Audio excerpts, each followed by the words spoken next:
By reading a lot of novels in a variety of genres and asking questions, it's possible to learn how things are done, the mechanics of writing, so to speak, and which genres and authors excel in various areas.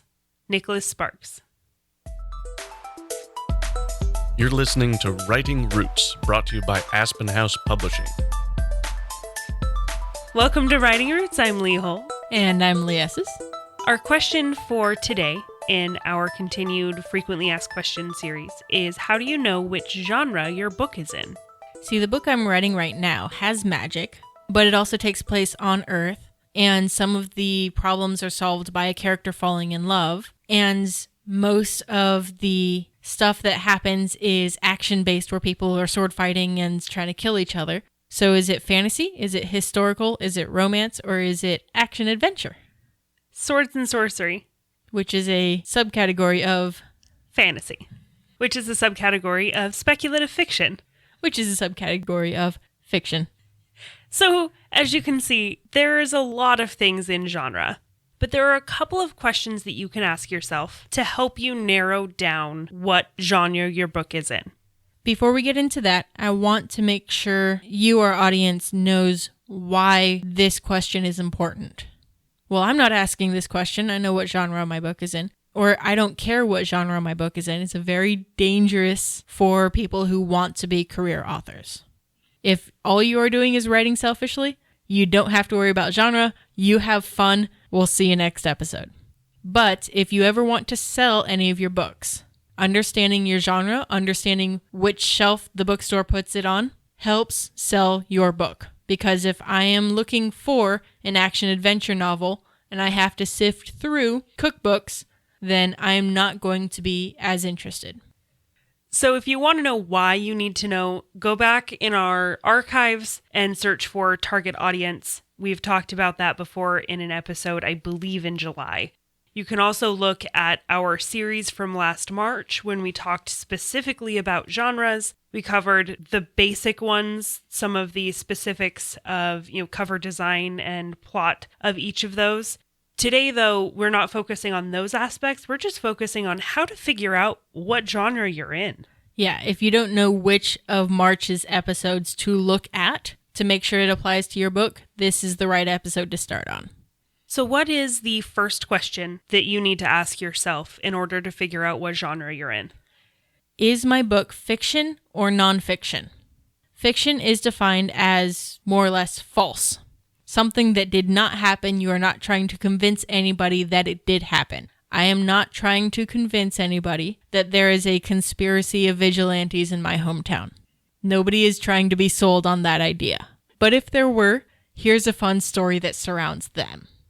Nonfiction would be more of your self-help, your biography. Memoirs. So if it actually happened or if it's almost all based on true story, you are writing nonfiction. If you are writing fantastical things that you made up in your head or things that are loosely based on what actually happened, you are writing fiction. Technically, fairy tales and allegories fall into the fiction category. Those are the ones that you want people to understand and think about, but they aren't something that actually happened. A sub-question of fiction or nonfiction is, what's the age range of the book? Are you writing for children? Are you writing for middle grade? Are you writing for young adults? Are you writing for adults? Understanding that helps the bookstore put the book in the right location. Because if I'm writing about cats that all have this secret life after they leave the house in the morning, they go out and have adventures and then they come back home and then sleep in their beds, your kids might love that story. Your adults, not so much. They're not going to be as intrigued, mostly because the stakes aren't terribly high. It's a cat. So the fun thing with age range is it becomes more vague the older you get. Because you have adults who like to read YA. But you don't have many, 5-year-olds who like to read Tolkien. Yeah, I think it was Lewis who said Anybody can write a book targeted for adults, but it takes a specially skilled author to write something for children. Yes. So look at that, then move on to your next questions. The next big question you have to ask yourself is, when and where is your book set? So if your book is set in Redding, California in the year 2020, okay, we've eliminated a whole bunch of genre by saying that particular information. We know it's probably not going to be fantasy, might be urban fantasy. We know it's not likely to be sci-fi, it's not likely to be a Western. It's definitely not going to be historical. If it takes place in the near future on Mars, understanding the setting, the location, will tell you it's going to be probably a hard science sci-fi. It could be a soft science sci-fi, but definitely sci-fi. If it's in the near future, more often than not, it's hard science. If it was a long time ago in a galaxy far, far away, it's fantasy sci-fi. Yep. The softest of sci-fis. So sometimes people can get a little bit confused about the fantasy and the sci-fi here, because the where isn't so different. The location could be a completely fictional place, a planet somewhere that doesn't exist, that things happen on that planet. So the difference of where with fantasy and sci-fi isn't so different. It's whether it's magical and problems are solved with magic, or whether it's technological and problems are solved with technology. And that goes into our next question is, what's the problem? We've mentioned before, a story is a problem and its solution. If you don't know what the problem of your story is, you don't have a story. Your story should have both an internal and an external problem if you're following the hero's journey map. But if the story is, my character is lonely, and then at the end they fall in love, that's going to tell you about the genre that I'm writing. If the character is in danger and they find safety at the end, that's going to tell you about the genre that I'm writing. That's clearly an adventure story. We are talking about the main big problem in your story. This is how you define your genre. Subplots are different. You can have a fantasy novel with a romance subplot, but your actual genre is the main problem, which is the world is ending, and they happen to fall in love in the process, so it's romance subplot subgenre. But the world ending is the problem that's being solved. Understanding this about your own book will help you define the final elements of your genre. So let's look at some very specific genres. So you have the main headers. You have fiction. Under that, you have fantasy, romance, sci-fi, action, thriller, horror, suspense, mystery, young adult. Basically everything except for our nonfiction episode in March. But you have smaller genres in that, subcategories of every single one of these that can really help you hone in on your target audience to make sure you're finding the right ones. Go to Amazon. This list is huge. So for our notes, I figured, okay, well, because Amazon is one of the world's largest book retailers, I would go and see what their lists are, what their genres are. I just pulled from the fiction section because most of our audience are fiction authors in some way. We have 3 pages of different kinds of genre and some of the subcategories under that would still be your main genre. So Toxic, your book, is technically mystery is its main genre, and it has a couple of subcategories. I've actually realized it's not so cozy because it's less humorous than most other cozy mysteries. You definitely have the woman sleuths. You have a little bit of the cozy mystery because cozy mysteries have the amateur sleuth aspect. The main character usually has a hobby or a profession that isn't actually police related. So it's cozy mystery, it's woman sleuths, it's general mystery. You have a little bit of crime in there also, I think, because you do have the law enforcement character. That is true. I would put crime as sort of a subgenre because he is not the one solving the mystery. He is there to kind of help out and arrest the bad guys when the time comes. Okay, and give her a place that's fairly safe when she's being stalked by a psycho serial spree killer. And that's the other subgenre of mine is romance. I do have a clean romance subcategory, subgenre in Toxic. So my current work in progress would fall under the alternative history, and then probably historical fantasy would be my second category in that. Because it takes place on Earth in the year 1521. It has stuff happening that you can reference in other books in fact-based around that time period. But it's clearly not something that actually happened. Magic is involved. Alternate history. Just to throw out some other genres, subgenres, you have the coming-of-age stories that are very popular in the younger YA groups. In romance, you have anything from contemporary to paranormal to rom-coms to Western romances. So if you want to look up this list, it's massive.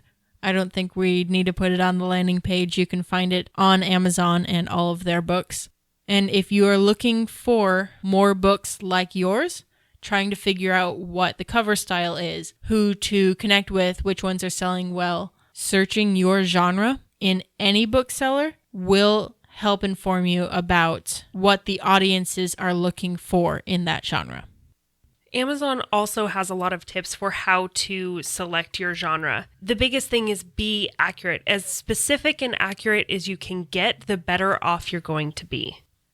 Because honestly, if I'm looking for a book about some guy who's kicking butt and taking names and dispensing justice that the law can't, I don't want to find your Christian allegory in that collection. So if you're writing a Christian allegory, don't check every box. Amazon won't let you anyway. But if you check every box, because then you'll show up on every list, you're going to get the wrong kind of reader. The next that goes along with be accurate is be specific. The more you can pinpoint exactly what kind of genre you are, the better off you can be, and the smaller the list you'll appear on, so you're going to appear highest to the top. And then don't be redundant. When you are selecting those subcategories, you don't need to pick fantasy historical and simply fantasy. Either go all the way down the rest of that line to a different subcategory. Be specific. Or don't do it at all. So let's go through this process, kind of helping walk you through how to figure out your genre. I'm going to think of a book, and Lee is going to ask me those questions and guess what category it's in. So just a quick recap. Fiction or nonfiction? What's your setting? What's the problem? So you're thinking of a book.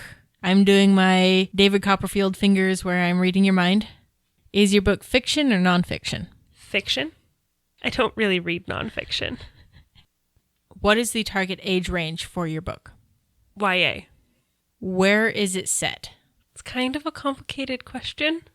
Different world, but is connected with ours.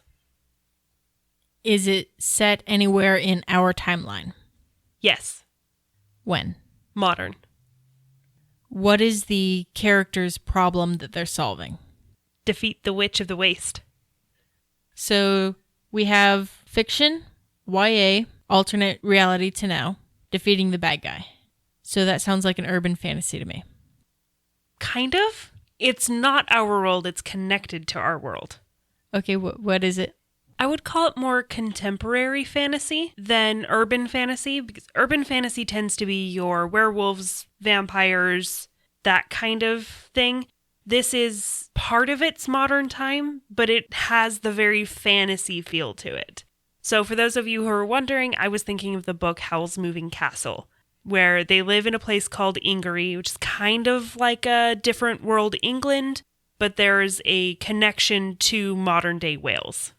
Now we're flipping this. I am asking the questions. She has a book in mind, and I'm going to see if I can guess what genre it's in. Specific genre, not just, hey, yeah, that sounds like fantasy.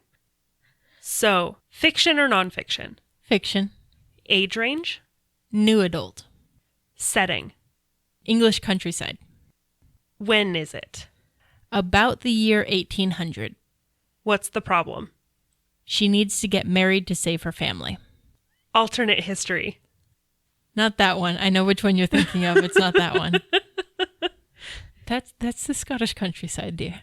No, I was thinking Pride and Prejudice and zombies. I didn't have the zombies in there, but yes, Pride and Prejudice. Okay. I thought you were thinking Outlander. That's a different one. No, different countryside. You said 1800s, but it was like save the family. In my head went to, yep, definitely zombies. I'm okay with that. So the actual category for Pride and Prejudice would be historical romance. Not historical at the time it was written, but for us today, definitely historical romance. So with these questions being answered, you should be able to put your book in a category. I'm not suggesting you put your book in a box. I'm not suggesting you don't color outside the lines, because it would be really boring to just churn out these formulaic stories. Understanding your book is about connecting to your audience and helping your audience find you. Knowing the genre is a marketing tool. If you want people to read your book, they need to know about it. And they can't know about it if you're searching in the wrong places. But on your first draft, when you're still discovering each of those elements and how you interact with your characters and how your characters interact with the world and how problems get solved, it's more important than even knowing what genre you're writing in to just write selfishly. If you have a question or comment for our hosts or a topic you'd like us to cover, send us an email at writingroots@aspenhousepublishing.com or find us on Facebook by searching for Aspen House Publishing.